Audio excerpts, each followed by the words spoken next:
हाँ बोलिए sir. Hello. हाँ सर बोलिए ना। जी, आपको कोर्ट की तरफ से कोई नोटिस मिला है आपको, या आपके पास सम्मन नंबर है? नहीं, कुछ समझ में नहीं आ रहा, सम्मन नंबर मतलब क्या? सम्मन नंबर, केस नंबर, आपको कोई केस तो नहीं चल रहा कोर्ट में? नहीं नहीं, कुछ नहीं।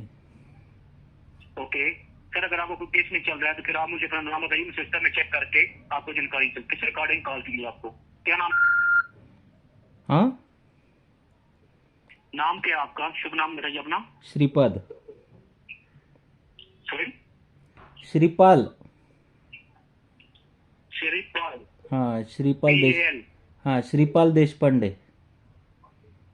ओके, आप लाइन में बने रहिए, मैं सिस्टम में चेक करके आपको जानकारी देता हूँ, ठीक है? हाँ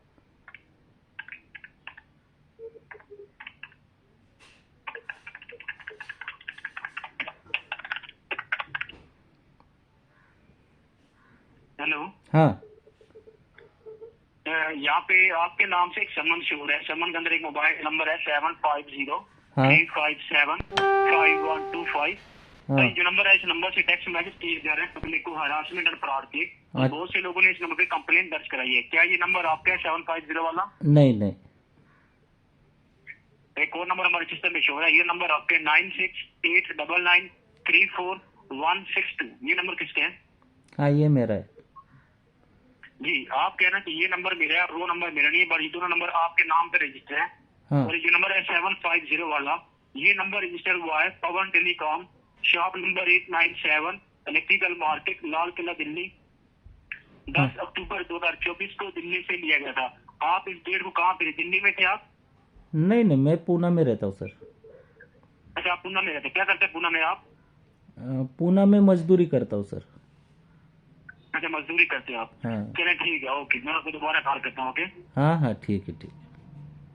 हाँ।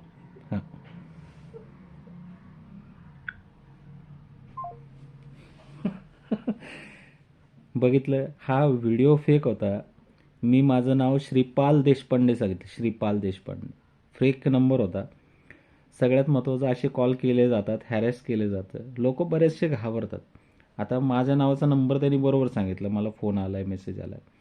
तर आप क्या करते म्हटला परत. हं. तर मी श्रीपाद चिकणे नाही सांगितलं, श्रीपाल देशपांडे नाव सांगितलं. माझं नाव श्रीपाद चिकणे आहे. मी श्रीपाल देशपांडे. हा कुठनं आहे? पुणे डिस्ट्रिक्ट कोर्टचा मेसेज आहे म्हणून मला मेसेज आला. मी ठीक आहे, एक नंबर दाबला. आता एक नंबर दाबून हा कॉल बघितला आत्ताच, पण कसा होता तो. आणि क्या करते, मी म्हणलं मजदूरी करता हो. ये नंबर आपका है, तो पहिला तर माझा नव्हताच नंबर. आता दुसरा माझा त्यांनी सांगितलं मला, ये किसके नाम का है. म्हणलं क्या करते, तर मजदूरी करता हो म्हटल्यावर त्यांनी कॉल कट केला. म्हणजे कामगाराकडून त्याला 1 रुपया मिळणार नाही, त्याला माहिती की मजदूरी करता हो म्हटल्यावर. बरोबर. म्हणजे हे जर हा डिस्ट्रिक्ट कोर्टातनं किंवा डिस्ट्रिक्ट मॅजिस्ट्रेटकडनं फोन असता, तर मला सांगा काय झालं. आता हे लोक पैसे लुटायचे धंदे करतात. आता हे बघितलं असेल, म्हणजे हा लाईव्ह कॉल आहे, लक्षात घ्या. हे सगळ्यांना कळणं फार गरजेचं आहे. अनेक लोक घाबरतात. याला आपण असं म्हणू शकतो, डिजिटल अरेस्ट नावाचा जो प्रकार आला आहे आत्ता, डिजिटल अरेस्ट, त्यातला हा प्रकार आहे, लक्षात घ्या. तर डिजिटल अरेस्टमध्ये काय होतं, तुम्हाला अरेस्ट करण्यात येत आहे, तुमच्याकडनं हॅरेसमेंट होती आहे, तुमच्याकडनं लोकांना वाईट वाईट घाणघाण मेसेज जात आहेत. असे फोन हे कायम येत असतात. आणि मला तर दर 2-4 म्हणजे मला वाटतं गेल्या महिन्यात 2 महिन्यात बऱ्याच वेळा फोन येऊन गेलेला असतात. तर मला वाटलं आज हा रेकॉर्ड करावा अशा पद्धतीने आपल्यासाठी. आपण काय गुन्हेगार, आज मी इतक्या वर्ष व्यवसाय करतोय, व्यावसायिक आहे.